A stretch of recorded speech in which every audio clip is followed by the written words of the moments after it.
Next, how razor wire is wired to fight back when you try to cross it.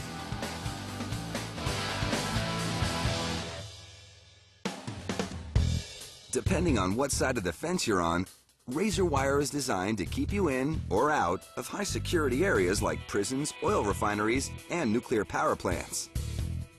The points in the barbs are sharp enough to puncture just about anything that tries to get through. Then, the razor-sharp edges slice the intruder when the barbs are pulled out. The cuts can be lethal, and the wire is so strong it's nearly impossible to cut through it. But how can something made of thin strips of metal be this lethal and indestructible?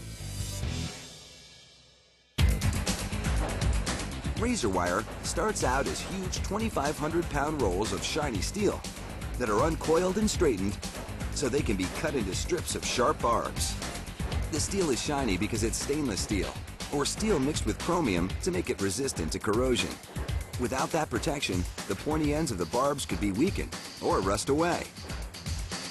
Despite the strength of the finished razor wire, the steel used to make the barbs is razor thin, just 25 thousandths of an inch thick. That's about the thickness of cardstock. To turn the steel coils into razor-sharp barbs, a feeder pulls it into a 90-ton press, while spongy rollers spread oil across the steel to lubricate the blades inside the machine. The press bears down on a set of hardened steel cutting blades that slice through the steel to make strips of spiky razor wire.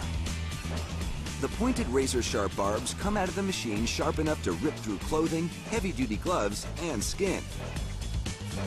It's already extremely dangerous and possibly lethal if touched.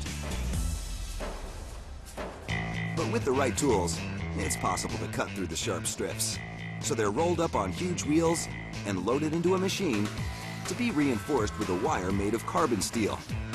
It's thin wire, a little under 1/10 of an inch thick, but the carbon steel is so strong, it takes 220,000 pounds of force per square inch to snap it.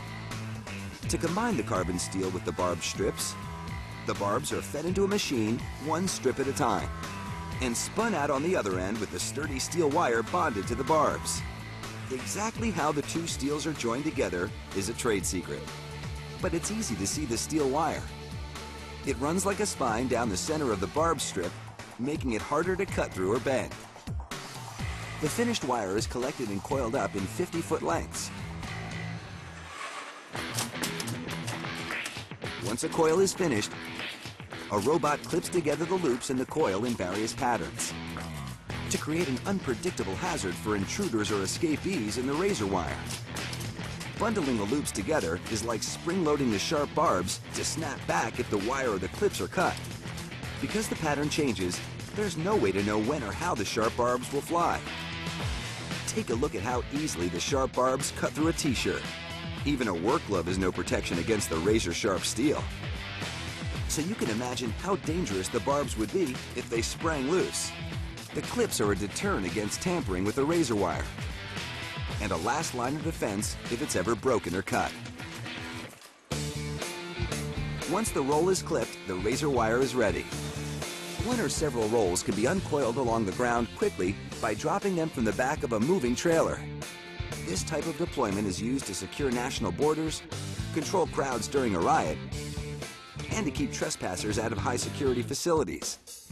The razor wire can also be mounted to the top of fences for added security against an intruder or escapee going over the top. Just the sight of the razor wire is enough to deter most troublemakers. But for those who want to take it on, the wire is coiled and ready to strike back.